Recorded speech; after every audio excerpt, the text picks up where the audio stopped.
I'm Lynn Pineda with Keller Williams Realty. Welcome back to another edition of Imagine Your House Real Estate Cafe, where we talk about what matters most to you in real estate. If you joined us last time, you'll remember we continued the short sale discussion and we discussed what happens when your lender says no to your short sale. As I promised, today we were going to further discuss on some other potential roadblocks that may happen during your short sale. So enter the mortgage insurance company. If you have mortgage insurance on your loans, you're going to have to gain mortgage insurance company approval for the short sale. So typically your lender will first submit any required approval to the mortgage insurance company for them to approve.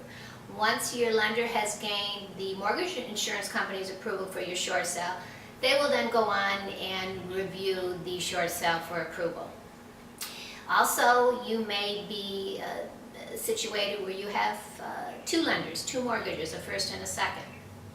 Typically, the second lender will wait for the first lender to gain their approval.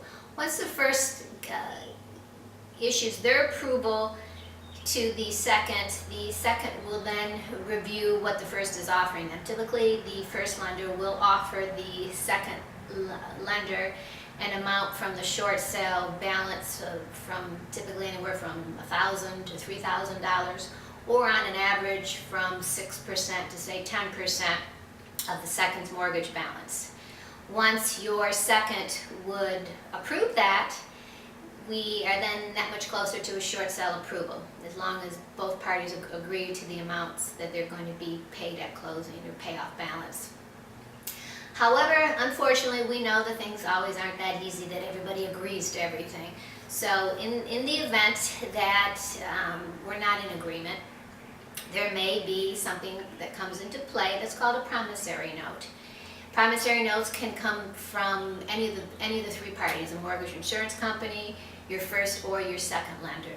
The promissory note is simply an amount that is requested from you to be paid back over from anywhere from a few years to say up to 20 years, and it's typically at 0% interest.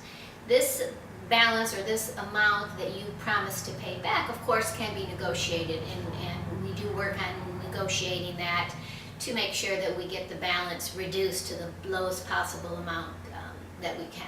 And once all parties agree to that, we then move that much closer to getting the short sale approval.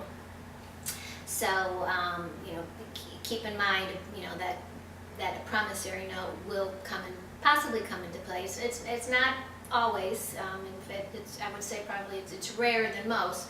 But I don't like you to have any surprises. I like you to know everything that possibly could happen up front. That way, if they happen, it's not going to be a surprise. But we will handle them, and we will address it and negotiate it.